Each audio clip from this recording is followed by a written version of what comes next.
comes over nothing, you know what I mean? Morning, people. The camera's not on you anyway, so. Cool. What's your name, Respect. bro? What's your Marco. name? Marco. How old are you, Marco? 52.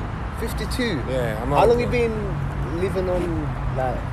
I broke my back. I had a motorbike accident when I was 21. Yeah. And for about 4 or 5 years I was okay, so I was still working because I'm a builder by trade. So I was still working. And then I don't know what happened. One day I must have strained my back too much, and I was paralysed from the waist down for about 9 months. So how long have you been begging for? Oh, this is only, it's only when I need things, you know. Like I get paid tonight, but she's got no food and I'm hungry as well.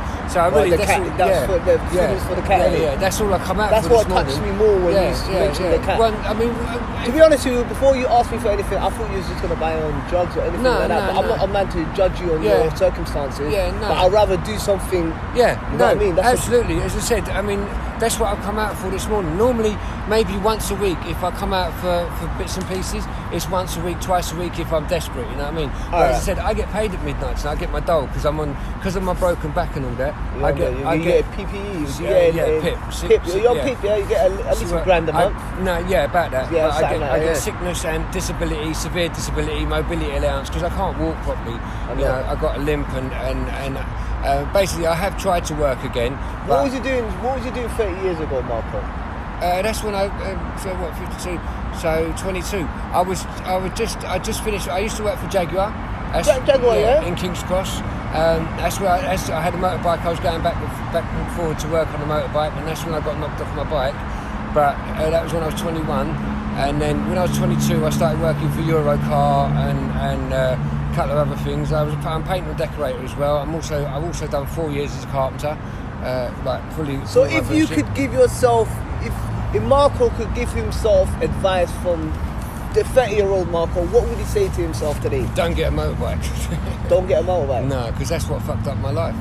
Honestly, but you still kept it strong though. Yeah, no, I've been working. I do work.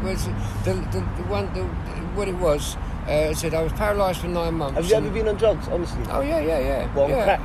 Crack, heroin, cocaine, cannabis. Is that after you had your back accident? Yeah. Oh, is yeah. It because of the trauma? Way after. Is it because of the trauma and the fact that you couldn't work? Yeah, mostly because I boredom, couldn't work. Believe it or not, I was homeless when I was 25. I was homeless, and I was in a hotel for 3 years before I got given a place to live. Yeah. And I hooked up with a girl in the hotel, and she was on gear. Yeah. And that's when I started. I was working. I was doing a bit of labouring. And every time I come home, she asked me for money. And one day I said, "What are you fucking spending my money on?" And she brought out the powder, you know. And from then on, I started on it stupidly. You know what? If I'd have known then what I know now, I wouldn't have touched it, bro. Innit, bro? No, it's long, innit? So if you could have give some youth advice today, what would you give the youth? Don't start the heroin, bro. That thing's fucked up, innit? It's got you in a headlock, innit? It fucks your life up severely. Unless you've got enough money and unless you got enough money, bro. Even if you got money, you're still gonna drag you by the balls. And so I tell you for another thing, yeah, I ain't got family, yeah. So I ain't had a girl, kids, nothing like that. I mean, I've had a girl, but not kids in there. Yeah. So I got nothing, you know. So in the end, it became, because I was paralysed and I couldn't work and all that, it became a way of earning a few quid as well, you know. I didn't deal to people, but I had like a girlfriend. I was also a carer. Yeah, I used to look after 3 disabled ladies. Yeah, and 2 of them. Gangster. I respect that. Yeah, 2 of them were. One was a heroin dealer. One used to sell a bit of heroin. Down. 60 years old. Listen, I was begging. Shut up. I was begging one day down Chippenham where I used to live, and this lady, over the space of a couple of months, this lady gave me a pound here, a pound there. Yeah. One day she said, "Do you want to come up and have a cup of coffee?" So I said, "Yeah, all right." So I've gone up. I've had a cup of coffee. She said, like, she's 60. She's got bad legs and all that. So she's got a few health problems as well. She said, "Oh, you couldn't do me a favour." That. Yeah, she said, "I'll give you a couple of quid. Can you do the washing up, bit of hoovering?" And I said, "She's a gangster." Bro, she brought out a £30 bag and gave it to me for doing that washing up. From then on, I looked after her for 3 years. This is the kind. This woman, after I'd known her about 6 months, this woman would do anything for me. She'd phone me up at 3 o'clock in the morning and say, "Marco, I'm having a panic attack. Can you come down and sit with me?" So where is she now? She passed away. She died blindly. And that's another thing. She's a strong woman. Yeah, and there was another. But you see that, yeah, you never know. That could have been a blessing from God that that lady came into your life. But that lady must have helped you, and you may have been a blessing for that lady. Yeah. Because you helped her Oh, for mate, that 3 years. I done so much for her The house. time she's calling you at 3 a.m. that means she trusted you. Yeah, she did. Me and her became great friends. I mean, you couldn't. Only my family was tight. Do you know what I mean? We was that tight, but then my family were fucking fucked up anyway, mate. My family life was just a fucking lump of shit, really. It's worth much benefit, really, to tell the truth. But that's a poor excuse for nothing, But as I said, and then there was another girl, Maddie. She had a bent spine, a twisted spine, ulcers up her legs. And she's been through a lot. She was on heroin. She was selling heroin. So I used to do all sorts of things for her. I used to go shopping for her, And then there was another girl, Teresa. She was adopted. She lived in the country, and the family. This is what she told me. The family she lived with treated her like Cinderella. Like she done like all the slave. And the family, the real kids were fucking gods, and she was a slave. So she ran away to London when she was 21. She ended up in Brixton. Started a bit of drugs, got caught in a house fire and got 60% body burn. And from then on she tried to kill herself a couple of times, and she was dialysis. She's a tough one though. Yeah, she dialysis. She was on dialysis 3 times a week. God wouldn't burden you. You wouldn't go through certain experience in life if you couldn't handle it. Marco, see what you're going through right now.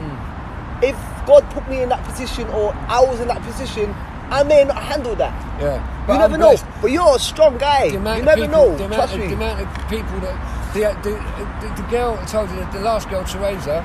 Yeah, I used to go begging outside a shop down Chippenham. Yeah. And the lady, when she first got the shop, because I was a carpenter, I helped her do things. Yeah. And she said, after I'd known that this lady who owned the shop for 2 or 3 years, she was the one who recommended me to the disabled girl. Listen, this guy's beautiful, he's honest. You're a good soul. I can tell you're a good soul. She used to live around the corner from me. For her to go to the shop to get a packet of fags and a pint of milk was like a big thing. Take her half an hour just to get ready and all that. Yeah. So she'd phone me up, and in 5 minutes I'd be there and back, Yeah. And so listen, those people, they all needed help, and it said, regardless of the drugs and you can't judge someone about their circumstances. I was looking after them. Do you know what I mean? Yeah. And like you said, she would, like I said, Zoe, which was the 60-year-old. Yeah. She would phone me up. In all hours of the morning. That's real. Yeah. That's like you're her son. Yeah. You're like her son, basically. Yeah. Now she's a bit. Now she's like an auntie to your older sister. Yeah. She was, and she like I said, she really did trust me, and she She said that basically her son lived quite a long way away, and she had no one else. So she'd phone me up at like 5, 6 o'clock in the evening.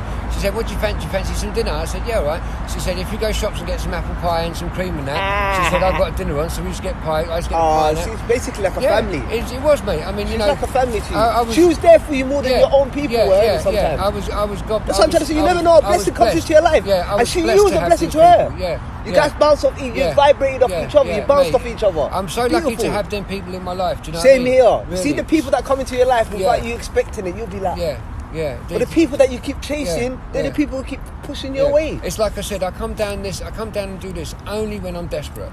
Do you know what I mean? Like I said, I get paid at midnight tonight, but I couldn't leave her with no food all day. My kitten, because she's only 8 months old, 9 months old. She understands. I love that. Man. Sometimes Daddy's a bit fucked up, and so Daddy's bad days. I like it. Just like that, innit? But do you know what I mean? That's why I come out. 6 o'clock, I come out first thing. That was my intention. I'm out 7 o'clock in the morning feeding the pigeons, mate.